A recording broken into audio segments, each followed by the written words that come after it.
नमस्कार, मैं विनोद विप्लव। Great legend channel में आपका स्वागत है। आज मैं आपको रफ़ी साहब से जुड़ी हुई एक खास चीज़ दिखाना चाहता हूँ। पिछले वीडियो में आपने देखा रफ़ी संग्रहालय मोहम्मद रफ़ी साहब की याद में अरुण गौतम जी ने अरुण गौतम जी ने एक संग्रहालय बनाया है, जो कि आपने देखा जो करोल बाग में है, जिसमें तरह तरह के रफ़ी साहब से जुड़ी हुई तरह तरह की यादें, मतलब वहाँ पे रफ़ी साहब की पेंटिंग्स, तस्वीरें और पुराने रिकॉर्ड्स जो अभी उपलब्ध नहीं हैं। और इसके पहले एक और वीडियो में आपने देखा था कि उमेश मखीजा जी अहमदाबाद में जो गारमेंट्स के व्यापारी हैं, उन्होंने रफ़ी साहब की याद में एक मंदिर बनाया है, जिसके बारे में कहते हैं कि सबसे पहला मंदिर है। तो आज जहाँ पे आया हूँ वो एक खास जगह है दिल्ली में। उस जगह के बारे में कोई खासियत मैं बताने जा रहा हूँ। मतलब जहाँ पे आया हूँ उस जगह पे मोहम्मद रफ़ी की एक बहुत ही ऐसी याद जुड़ी हुई है, और उन यादों को संजोया है सुरजीत सिंह जी ने, जो हमारे साथ हैं, आप देख रहे हैं। तो असल में इन्होंने काफ़ी समय पहले से, कि कब से कर रहे हैं सर? ये तो हम फादर के टाइम से हैं, बचपन से। रफ़ी साहब का इंतकाल हुआ था 1980 में, तभी से फादर के टाइम से हम जुड़े हुए रफ़ी ट्रस्ट से। बाकी काफ़ी कलेक्शन इकट्ठा कर रखा है। रफ़ी साहब के रिकॉर्ड हैं, ऑडियो कैसेट हैं, सीडीज वगैरह हैं। कुछ रफ़ी साहब की बुकें हैं, काफ़ी पुरानी 1980 की, जो कि गुलशन नंदा राइटर ने लिखी थी उस समय। तो काफ़ी कलेक्शन है रफ़ी साहब के, हिंदी, इंग्लिश, गुजराती, मराठी, तेलुगु, कन्नड़, मलयालम, राजस्थानी, भोजपुरी, मारवाड़ी, काफ़ी कलेक्शन है रफ़ी साहब का। तो जैसा कि आपने सुना कि मतलब जब रफ़ी साहब थे, जिंदा थे, तब से या उससे पहले ही से ही आप रफ़ी साहब की यादों से, मतलब यादों के कई, मतलब उस रफ़ी साहब से प्रभावित थे और उनके गाने आदि सुन के आप बड़े हुए। तो इन्होंने एक, मैं दिखाना चाहता हूँ कि कितनी पुस्तकें रफ़ी साहब की को लेकर के, ढेर सारी पुस्तकों का इन्होंने संग्रह किया हुआ है, और कई पुस्तकें जो आपको आज बाजार में नहीं मिलेगी। और इन्होंने बहुत ही मेहनत से कई पुस्तकों को लाने के लिए इनको काफ़ी दूर भी जाना पड़ा। तो जैसे एक पुस्तक है, मराठी में है, क्या महाराष्ट्र आई थी? हाँ, इसको इन्होंने कहाँ से मंगाया था? महाराष्ट्र से। ये देखिए बुक है, इसका बैक कवर देखिए, और इन्होंने महाराष्ट्र से मंगाई थी। कितने में आई और कहाँ, किन से मिली थी ये बुक? ये विनोद जोशी से, उनसे ली थी मैंने ये। बाकी किताब तो ज़्यादा महंगी नहीं, मगर ये कि किराया ज़्यादा महंगा पड़ गया हम लोगों को। अब जैसे एक दिखाता हूँ, सुनहरी यादें मोहम्मद रफ़ी की, ये पुस्तक है, श्रीधर कुलकर्णी ने लिखी है। ये आपके सामने एक बुक है, और इसका बैक ये है, बुक देख सकते हैं। ये 4 किताबों का सेट है, इसमें हिंदी, इंग्लिश, गुजराती, मराठी, 4 लैंग्वेज में है किताबें वाली। अच्छा, इसके अलावा एक और बुक है, आसमान से आया फरिश्ता। ये तो काफी अभी छपी थी, धीरेन्द्र जैन की किताब है। ये भी गुजरात से मंगाई है। गुजरात से मंगाई थी, हिंदी में ही है। हाँ जी, हिंदी में। आसमान से आया फरिश्ता। धीरेन्द्र जैन भी बहुत रफ़ी साहब पे उन्होंने कई किताबें लिखी है, और दुर्भाग्य से आज हमारे बीच नहीं है धीरेन्द्र जैन साहब। तो ये उनकी बुक है जो कि इन्होंने मंगाई थी, और है इनके संग्रह में। और भी दिखाता हूँ आप रफ़ी साहब पे। ये बुक है, ये तो राधा पॉकेट बुक्स, ये तो काफी पॉपुलर मेट से 20 साल पुरानी किताबें हैं ये भी। अच्छा, थोड़ा सा इधर आइए, तो आगे आ जाइए, तो थोड़ा बताने। ये भी किताबें बहुत पुरानी है। दरअसल के हम लोगों मेरठ में गए थे रफ़ी साहब की गानों की खोज करने के लिए, तो कुछ गाने मिल गए थे कैंसिल वहाँ से हमें, मेरठ से। कुछ बुकें जो मिली वो हमने खरीदी वहाँ से। वो तकरीबन काफ़ी 70-72 किताबें हैं तकरीबन, हरी भाषा, सभी भाषाओं में है किताबें हमारे पास। 2 पार्ट में है, 2 पार्ट में गीत माला है ना। गीत माला है, रफ़ी साहब के गीतों का संकलन है। 400 गाने का कलेक्शन है। इसको ये तो आपको आसानी से मिल जाएगी। इसके अलावा ये तो एक बुक है इनके पास भी, जो कि मैंने ही लिखी थी, मेरा सौभाग्य था, और ये 2007 में छपी थी। 7 और 8 में 2007 में ये वाली छपी थी, और 2008 में ये दूसरा इसका संस्करण छपा था, जो कि मैंने लिखी थी। उस समय रफ़ी साहब पे बहुत कम किताबें, या नहीं समझ लीजिए कि नहीं के बराबर किताब थी। तो ये मेरा सौभाग्य है कि ये इनके पास है। और इसके अलावा एक और बुक जो है, किताब जो है, ये रफ़ी की दुनिया, दीवाना मुझसा नहीं।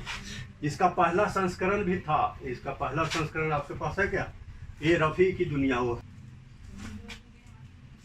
ये रफ़ी की दुनिया, ये पहला इसका एडिशन था, जिसमें तमाम जो मोहम्मद रफ़ी साहब के चाहने वाले हैं उनके ट्रिब्यूट्स हैं, उनकी यादें, किस तरह से रफ़ी साहब को याद करते हैं, और भी कुछ जानकारियां हैं रफ़ी साहब के बारे में। ये पहला संस्करण था, मतलब, और 2 साल पहले आई 2 साल पहले आई थी। और इसका दूसरा संस्करण है, जो कि इसी बुक, यही सेम है, लेकिन ये छोटे साइज में, इसमें कुछ और चीज़ें डाली गई। इसके अलावा और कौन सी किताब है? हाँ, रफ़ी साहब का ही गानों का संकलन है। इसमें वो है, इसमें ट्रैक वगैरह ये होते हैं। देखिए, ये सरगम बुक है, वाली- और सरगम इन्होंने वाली। जो लेखक हैं उनका परिचय है। ये इस किताब के बारे में बताएं थोड़ा सा, ये कहाँ से आपने ली थी? ये किताब दरअसल क्या, मेरे लखनऊ में ससुराल पड़ती है, आलमबाग नटखेड़ा में। तो मुझे इन किताबों के बारे में पता पड़ा, तो तब मैंने किताबें वहाँ से बुक करवा के मंगवाई है। ये 4 किताबें थी वहाँ से ही। बाकी लखनऊ में काफ़ी आर्टिस्ट हैं, लेखक वगैरह हैं, अपने लिखते रहते हैं वहाँ से। तो मेरी किताबें लखनऊ वगैरह से, मेरठ से, गुजरात से, कई जगह से किताबें आती हैं। अभी पंजाब से कुछ किताबें आई हैं हमारी। कुछ किताबें लॉकडाउन की वजह से बस रुकी पड़ी हमारी, वो भी किताबें शायद इस महीने, इस साल तक, लास्ट तक आ जाएंगी वो। और ये तो अमीन सानी का रिकॉर्ड है। हाँ हाँ, रिकॉर्ड्स का कलेक्शन है। ये सीडी का ये गीतमाला है, अमीन सानी तो की थी। अमीन बिना का गीतमाला का कलेक्शन है। हाँ जी, तो ये भी, इसमें तो रफ़ी साहब के काफी गीत इसमें रफी साहब के बहुत गाने हैं इसमें भी। इसके अलावा इसके 100 नंबर है इसके बिना का गीत मान लगे। हाँ, ये बुक जो है, ये रफ़ी साहब की जो बहू है उनकी लिखी हुई है ये बुक। और ये बुक है जिया चौधरी, जिया इमाम चौधरी, पैगम्बर मौसीकी मोहम्मद जो रफ़ी, नखलऊ साइड से थे। तो लखनऊ में रहते हैं। और उन्होंने काफ़ी मेहनत करके, इसमें मेरा भी एक इंटरव्यू किया था उन्होंने। तो ये भी काफ़ी अच्छी किताब है, और ये तो आपको उपलब्ध हो जाएगी, ये भी उपलब्ध हो जाएगी अमेजन, फ्लिपकार्ट, ये सब पे। और ये भी किताब है, और भी है कोई, मतलब देखा कि कितनी किताबें हैं इनके पास। और भी ये दिखाता हूँ, और ये जैसे वैसे, और इन्होंने जैसे भगत सिंह आदि पे भी इनको किताबों का संकलन, संग्रह करने का भी शौक है। तो भगत सिंह के लगता है काफ़ी आप प्रभावित थे भगत सिंह से भी, जो कि बहुत बड़े, जो इतने बड़े क्रांतिकारी थे, जो कि आज जैसे रफ़ी साहब को हम पूजते हैं, कई लोग भगत सिंह की भी पूजा करते हैं। और देखिए, इसमें इन्होंने रखी हुई है, सजाई हुई है। इन्होंने उस जो रिकॉर्ड्स है, पुराने रिकॉर्ड्स, उसका भी उन्होंने रखा हुआ संकलन। ये देखिए, ये किताबें हैं, और भी रफ़ी साहब की भी है। हिंदी फिल्म गीत कोश, हिंदी फिल्म गीत कोश है। ठीक है, और भी देखिए किताबें हैं इनकी, इन्होंने जमा की है, रखी है सब संभाल करके। तो आप अगर कोई बुक चाहते हैं, पढ़ना चाहते हैं, तो आप इनसे संपर्क कर सकते हैं। तो आपने देखा कई पुस्तकें, जो शायद इतना पुस्तकों का संकलन, संग्रह इन्होंने जो किया है, वो और लोगों के पास नहीं हो। तो एक बड़ी बात है कि इनको पुस्तकों का संग्रह करने का, और रफ़ी साहब की पुस्तकों का संग्रह करने का शौक़ है, और काफ़ी किताबें इन्होंने पढ़ी। और ये बाकी दिखाता हूँ, इन्होंने कुछ म्यूजिकल इंस्ट्रूमेंट्स जो और जगह नहीं है, मतलब बहुत पुराने ये तो इनकी एक इन्होंने एक काम किया है कि रफ़ी साहब की याद में ये हर साल प्रोग्राम करते रहते हैं, और अवार्ड भी देते हैं। 31 जुलाई को करते हैं और 24 दिसंबर को करते हैं। मतलब बहुत इनकी आर्थिक हालत बहुत, ये नहीं कि बहुत संपन्न है, बहुत ही सिंपल है। और ये अपना एक दुकान है इनकी, जिससे अपना रोजी रोटी, परिवार का पालन पोषण करते हैं। लेकिन इसके बाद भी जो भी इनकी कमाई होती है, जो भी अर्जित करते हैं अपनी मेहनत से, उसमें थोड़ा थोड़ा बचा करके, और कुछ लोगों के सहयोग से, एक हर साल एक दो और भी कुछ कुछ प्रोग्राम करते रहते हैं आप सर? हाँ, जैसे 15 अगस्त हो गया, राष्ट्रीय कार्यक्रम होते हैं, जैसे 15 अगस्त हो गया, 26 जनवरी हो गए, शहीद भगत सिंह की 23 मार्च की जो बरसी होती है, उस पर भी हमारा एक संगीत का कार्यक्रम होता है। ये कह रहा था कि रफ़ी साहब के प्रति इनकी इतनी भक्ति, मतलब जैसे कण कण में भगवान, वैसे रफ़ी साहब आपको कहीं न हर जगह आपको किसी न किसी रूप में मिल जाएंगे। और जैसे भगवान के जो अलग अलग लोगों के अलग अलग भगवान है, उनकी आस्था उनकी है, वो अपनी जगह है, मतलब उस पर किसी तरह की टीका टिप्पणी नहीं करना। लेकिन रफ़ी साहब एक को भी जो उनके चाहने वाले हैं वो फरिश्ता ही मानते हैं, और उनके प्रति एक जुड़ाव जो माने जो रूहानी एहसास है, रूहानी जुड़ाव है, और वो जुड़ाव उनके गीतों से बना। और साथ में साथ रफ़ी साहब का जो व्यक्तित्व था, जो उनकी जो उनमें जो दूसरे की भलाई करने की जो एक चाहत थी, और करते रहते थे, लोगों की मदद करते रहते थे, उनमें किसी तरह का ऐब नहीं था, बहुत ही सीधे साधे नेक इंसान थे। तो उनका जो व्यक्तित्व था, उनके जो गुण थे, उसके कारण भी लोग उनको एक तरह से ईश्वर का अवतार ही मानते हैं। जिस तरह से लोगों का है कि भाई ईश्वर में कोई अवगुण नहीं होगा, रफ़ी साहब भी एक ऐसे गायक थे, गायक के अलावा एक ऐसे इंसान थे जो कि जिनमें किसी तरह का अवगुण नहीं था, किसी से झगड़ा नहीं, किसी तरह का पैसे का लोभ नहीं, मतलब जो हर आदमी के साथ मिल करके प्रेम भाव से रहना, हर आदमी की जो जो ज़रूरतमंद है उसकी मदद करना, बिना पैसे लिए हुए, जो गरीब, जो कम, जिनकी आर्थिक हालत बहुत अच्छी नहीं थी, जो बहुत ऐसे संगीतकार थे, उनकी मदद करना, बिना पैसे लिए हुए गाने उनके लिए गाना। अगर कोई इवन ऐसे संगीतकार भी थे जो कि जिनके पास पैसे नहीं होते थे, उनके लिए फ्री में भी गा देते थे। तो इस तरह के आदमी को उनके गुणों के कारण लोग, कई उनके जो चाहने वाले हैं, वो फरिश्ता मानते हैं। मतलब सुरों के फरिश्ता तो है ही, लेकिन वैसे भी एक माने ऐसे एक इंसान के रूप में एक जो जिसमें दैवीय क्षमता थी या नहीं, लेकिन उनकी याद करने से आपको रूहानी सुख का एहसास होगा। उनके गीतों को सुने तो आप चाहे चाहे कितने भी तनाव में हो, कितने भी दुख दर्द में हो, आपको राहत मिलेगी। और जैसे भगवान को पूजते हैं, वैसे जब पूजते हैं, आपको अगर श्रद्धा है तो आपको भी राहत मिलती है। उसी तरह से रफ़ी साहब को याद करें, रफ़ी साहब के गीतों को सुने तो आपको राहत मिलती है। तो मतलब इसलिए लोगों को लगता है कि भाई जो भगवान के प्रति जो हमारी श्रद्धा है, उससे जो हमें एक राहत, एक सुकून महसूस होता है। जैसे मंदिर में जाने पे आपको एक एहसास मिलता है, एक शांति का, सुकून मिलता है। उस तरह से अगर रफ़ी साहब के गीत को सुने तो आपको बहुत सारे जो दुनिया के दुख दर्द हैं, झंझट हैं, तरह तरह की परेशानियां हैं, उनसे आप कुछ समय के लिए जब तक सुनेंगे, और उस समय के लिए आप तो बिल्कुल ही भूल जाएंगे। उसके बाद भी आपको एक राहत लगेगी कि अगर हमें कोई दुख दर्द होगा, कुछ तनाव होगा, तो हम रफ़ी साहब के गीतों को सुनकर अपना दुख दर्द भूल सकते हैं।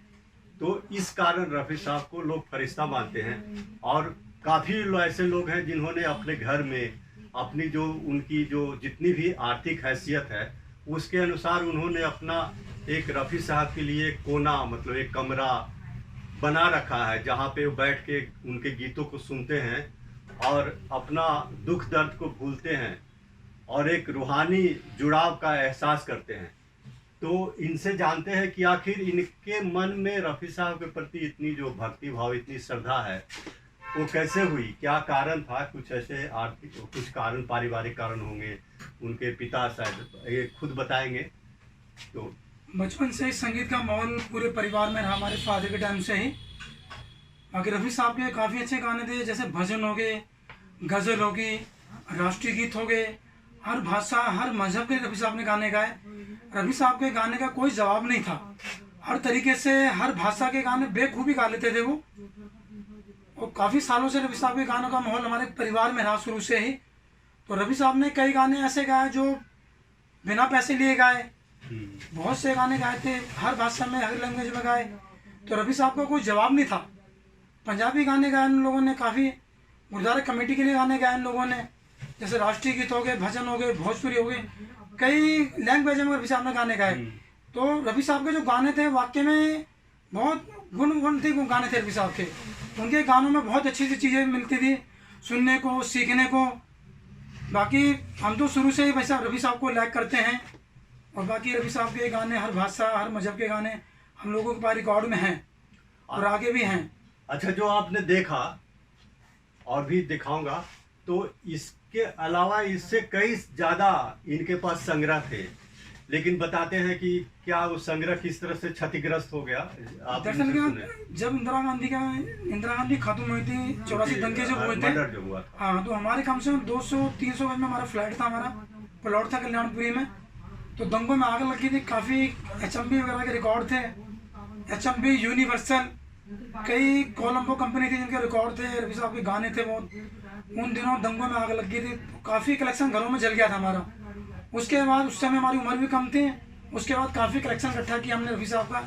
जो चीज़ जहाँ से मिली हमने वहाँ से इकट्ठा की, जैसे गुजरात हो गई, पंजाब हो गई, हरियाणा हो गया, छत्तीसगढ़ हो गई, कई राजस्थान हो गया, तो कई जगह से गानों का कलेक्शन इकट्ठा किया। अच्छा, तो उसके बाद आपने, तो इसमें तो काफी खर्चे भी हुए होंगे, और आपको उसको इकट्ठा करने में काफी समय भी लगा, बहुत मेहनत लगा होगा। तो इसके बारे में थोड़ा बताएं, कोई इससे जुड़ी हुई कोई याद हो कि मान लो किसी को चीज को इकट्ठा करने में, उसको प्राप्त करने में क्या क्या मुश्किल आई, कोई ऐसी घटना हो कुछ ऐसा? कुछ गाने ऐसे थे रफ़ी साहब के कि उस समय मिलते नहीं थे, तो उस टाइम हमारे पिताजी ने कई गाने ढूंढे, हम लोगों ने ढूंढे, बड़ी मुश्किलें आई। कई जगह जैसे बता दो, लुधियाने गाने मिलेंगे आपको, लुधियाने नहीं मिले तो हमें जाना पड़ा चंडीगढ़। तो कई जगह ऐसे हुए कि हम लोगों को गाने मिले नहीं। उसके बाद कई बार गाने रिकॉर्ड हुए, कई बार नहीं मिले, कई बार मिले। मगर आज का जो समय है वो है यूट्यूब का, उसमें भी बहुत से गाने हैं, बहुत से रफ़ी साहब के बहुत से गाने नहीं मिलते हैं, जिनके ज़रिए हमने बहुत सी पुरानी किताबें इकट्ठी की हैं सारी। अभी कुछ किताबें अभी मैंने लॉकडाउन में मंगवाई हैं HMV वालों से, जो कि पॉकेट वाली किताबें थी, जो बड़ी मुश्किल से मिली वो। तो इस महीने में आने वाली हैं अभी वो, शायद इस महीने के लास्ट तक में आ जाएंगे शायद वो।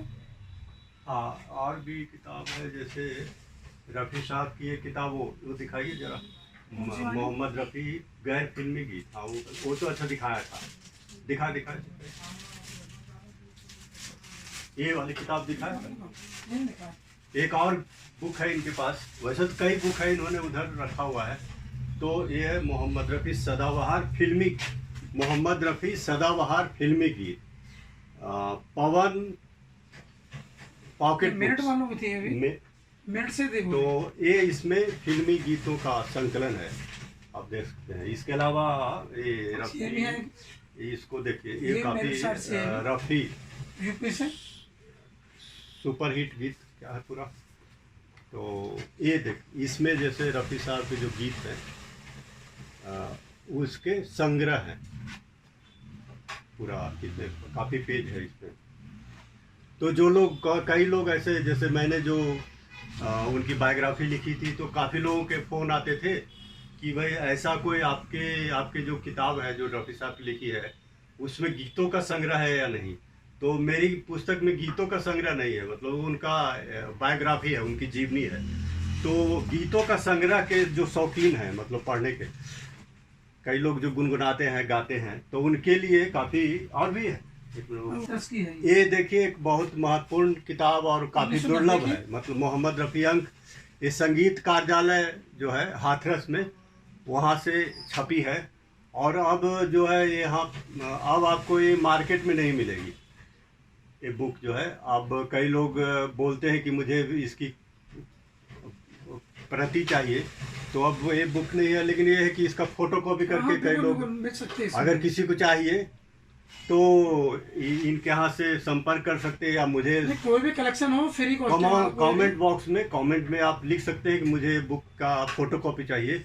तो ये जो है, इसमें रफ़ी साहब का जब निधन हुआ था, जब उनकी, तो देखिए उसमें उस समय के जो काफ़ी लोगों के लेख हैं इसमें, और इसके अलावा इसमें जो उनके जो गीत हैं उसका विश्लेषण किया गया है। ये नहीं मिलेगा। ऑडियो ये ही क्या है? ये ऑडियो ही है, ये केवल टेप। ऑडियो है, ऑडियो ऑडियो टेप टेप। है, जो कि रेडियो पहले जो होते थे आकाशवाणी दूरदर्शन सेंटर चलता था दूरदर्शन पहले। में, उसमें इसी पे रिकॉर्ड होता था। इसमें टेप है, हाँ टेप है वाली। ये देखिए टेप है, ये टेप है, ये फीता इसका, इसी में ऑडियो है ना, ऑडियो ही, जो मतलब कैसेट जो होते थे, दूरदर्शन वाली जो आवाज। ऑडियो कैसेट, जो पहले कैसेट आते थे, तो उसी का ये जो रेडियो स्टेशन में इसी पे जो घूमता था और रिकॉर्ड होता था। और फिल्म भी जो बनती थी वो तो इससे बड़ा होता था उसका रील। तो ये थे उस समय के, ये वीडियो में है, ये वीडियो है, ये भी वीडियो ये इसमें। टेप में है। मतलब आजकल के समय में तो यूट्यूब आ इस तरह का आ गया, फाइल कंप्यूटर पे सेव कर लीजिए 60 साल पुराना पेन कैसेट ड्राइव है में। ये। ये 60 साल पहले का है, और इनके पास और भी इस तरह का है। तो जैसे इसमें कौन से गाने हैं, किस किस तरह के होंगे? इसमें ब्रह्मचारी के गाने, इसमें ब्रह्मचारी। ब्रह्मचारी के तो तीन गाने ये इसमें। देखिए, ये बहुत ही दुर्लभ चीज हो, कई लोगों के पास जाहिर है हो सकता है, ये नहीं कह रहा हूँ कि नहीं होगा, लेकिन इस तरह की दुर्लभ चीजें इन्होंने रखी है। और ये रफ़ी साहब के प्रति इनकी भक्ति है, जो कि तरह तरह के जो ये करीब करीब 50-60 साल पहले, 70 साल पुराना है। 70 साल पहले का है। इसमें कौन सा गाना होगा? इसमें MP3 में है सारे गाने, जैसे होते हैं MP3 में MP3 हाँ, रिकॉर्ड। 80-82 गाने तो इसके ये अंदर। मतलब आपको ये अच्छा, ये जगह जो है, ये नहीं कि बहुत पॉश इलाका होगा। कल्याणपुरी दिल्ली का बहुत ही पिछड़ा तो नहीं कहेंगे, लेकिन बहुत ही पुराना इलाका है, और जिसकी अनदेखी हुई, जिसकी जहाँ पे सुविधाओं की बहुत कमी है। और बिहार से, यूपी से, जगह जगह से लोग आकर के यहाँ अपना काम करते हैं। तो और यहाँ पे जैसे कहते हैं कि मेट्रो भी सबसे जब बाद में यहाँ बना, क्योंकि यहाँ के लोग इतने इन्फ्लुएंशियल नहीं थे। तो और काफ़ी इसकी, अब तो खैर मेट्रो बन गया है, लेकिन मतलब ये इलाका जो है, अभी यहाँ का एक चांद सिनेमा है, चांद से बंद हो गया। चांद सिनेमा जो बहुत पुराना था और आज की तारीख में बंद हो गया है। जहाँ जहाँ बहुत मैंने भी कई फिल्में वहाँ देखी थी, और बंद हुए करीब हो गया, करीब करीब लगता है 90 से बंद हुई। 90 से। तो वहाँ पे भी कुछ फिल्में आपने देखी होगी रफ़ी साहब काफी फिल्में देखी, उसमें स्लाइड चलती थी, ऐड वगैरह चलती थी हमारी फिल्म की। उसमें अच्छा रफी साहब की फोटो होती थी, उसमें हमारी ऐड होती थी हमारी, उसमें अच्छा हमारा अच्छा, ठीक तब होता से, था। हाँ, हाँ तो हमने भी 1-2 फिल्में देखी है। तो अब तो बंद है, अब तो खैर लोग अब तो मल्टीप्लेक्स का जमाना आ गया, तो बंद है। लेकिन ये है कि ये बहुत पुराना इलाका है दिल्ली का, लेकिन ये बहुत ही आर्थिक रूप से पिछड़ा हुआ है। मतलब ये कह सकते हैं 1976 से कॉलोनी बसी पड़ी हमारी। हाँ, तो बहुत से इलाके जो पॉश इलाके, वहाँ तो हमारे पैसे वाले जो हैं वो तो कुछ भी कर ले। वो मंदिर क्या मैंने बहुत बड़ा, हालांकि अगर कोई मदद मिले, इन्होंने तो अपनी जमा पूंजी से बनाया है। और हालांकि काफ़ी चीज़ें बता रहे हैं कि दंगे में क्षतिग्रस्त हो गया था, लेकिन एक बहुत बड़ी चीज़ है जो कि इन्होंने बनाया अपने बलबूते पे, कोई आर्थिक कहीं से, सरकार से या कोई संस्था से नहीं मिली। तो एक देखिए कि रफ़ी साहब के लिए इन्होंने उनकी यादों को जीवित रखने के लिए बिना किसी मदद किए, बिना न सरकार ने कोई मदद की, न कोई संस्था मतलब ऐसी है जो जिसमें कोई ऐसी संस्था हो, तो व्यक्तिगत रूप से कुछ लोगों ने शायद सहयोग किया होगा। नहीं, सहयोग तो किसी का ना, जो भी था अपने बलबूते पे गया, या रफ़ी साहब की मेहरबानी समझ लो बस। हाँ, मतलब इनका जो है ऐसा कोई बड़ा सहयोग नहीं मिला, लेकिन हाँ सहयोग तो जाहिर है, लोग परिवार का भी एक सहयोग होता है। तो लेकिन आपको परिवार में तो काफ़ी दिक्कत वो सुनना पड़ता होगा कि भाई नहीं ऐसा कुछ नहीं है। जबकि शाम के समय जब रफ़ी साहब के गाने आते थे, 31 जुलाई वर्षी पे प्रोग्राम होता था, तो बच्चे कहते थे पापा ऊपर आ जाओ, रफ़ी साहब आ गए टीवी के ऊपर। तो हम तुरंत सब कुछ छोड़ के भागता था ऊपर। हाँ, तो जाकर उन रिकॉर्डिंग की उनके रिकॉर्ड करते थे हम लोग उसके। तो सब मशीनें थी अपने पास, ऑडियो वीडियो सारा कलेक्शन था अपने पास। तो बच्चों ने भी काफ़ी सपोर्ट किया इस काम में शुरू से ही। ये क्या बॉक्स है इसका, ये तो सामान का बॉक्स। तो इस तरह से और भी कुछ है ऐसा ये भी कुछ कलेक्शन है। भाई क्या रखे हुए मंगाई नहीं मैंने भी वो, भाई क्या रखे पंजाब में कैसे सारी हो। तो ये देखा आपने, शायद आपको अच्छा लगा होगा। ये दिखाता हूँ आपको कौन सा इंस्ट्रूमेंट है। प्रोजेक्टर है उस समय के पहले के। ये क्या है, ये इसके बारे में जरा बताएं, अपना आवाज आ जाएगी। कौन सा वाला? ये वीडियो प्रोजेक्टर है जो दीवार पे फिल्में चलती थी उस समय पहले। जो दीवार पे फिल्में चलती थी पहले प्रोजेक्टर, वो है प्रोजेक्टर। इसको है 70 साल 80 साल हो गए इसको, फादर के टाइम से है ये भी। और ये उसके पीछे इधर है ये ग्रामोफोन रिकॉर्ड मशीन है वाली, ये रिकॉर्ड मशीन है वाली है रिकॉर्ड। आपने देखा और आपने सुरजीत सिंह जी से सुना किस तरह से इन्होंने कितने समय से किस तरह से मेहनत करके इन्होंने एक अपना रफ़ी साहब की याद में एक संग्रहालय बनाया है, जहाँ पुस्तकों का तो संग्रह है ही, साथ में और भी रफ़ी साहब से जुड़ी हुई कई चीज़ें हैं जो कि आज के समय में उपलब्ध नहीं है। तो आप हमारे चैनल से जुड़े रहें, रफ़ी साहब से जुड़ी जो भी यादें हैं, जो भी चीज़ें हैं, उनको एक्सक्लूसिव, मतलब ऐसी चीज़ें जो आपको और जगह नहीं मिलेगी, उस तरह की चीज़ों को हम लोग लाते हैं, कोशिश करते हैं। अगर आपके पास ऐसी कोई जानकारी है कि कहीं पे रफ़ी साहब का कोई और संग्रहालय है, या आपका खुद का, अगर आपने खुद कोई ऐसा संग्रहालय बना रखा है या कोई मंदिर बना रखा है, छोटा सा घर में कोई ऐसा कोना है जहाँ पे आपने रफ़ी साहब की यादों को संजोया हुआ है, तो आप हमें कमेंट बॉक्स में बता सकते हैं उस पर भी, या आपका कोई ऐसा वीडियो है बना के भेज सकते हैं जिसको हम अपना चैनल पे उसको प्रसारित करेंगे। तो आज के लिए इतना ही, और आगे मिलेंगे एक नए वीडियो के साथ जिसमें और भी कहीं न कहीं एक नई चीज़ आपको जो आपने नहीं सुना होगा जिसके बारे में वो बताएंगे। तो आप हमारे चैनल से बने रहें।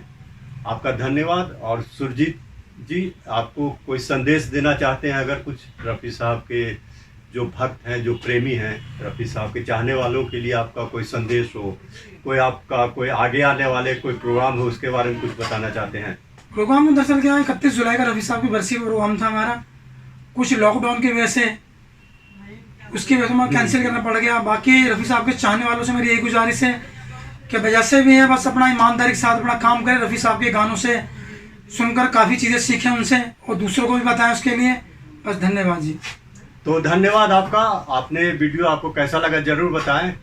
अगले वीडियो में फिर मुलाकात होगी, फिर एक नए सफ़र पे रफ़ी साहब की यादों से जुड़ा हुआ कोई और घटना, कोई और यादें, कुछ और संग्रहालय, कुछ और चीज़ें से आपको अवगत कराएंगे। धन्यवाद।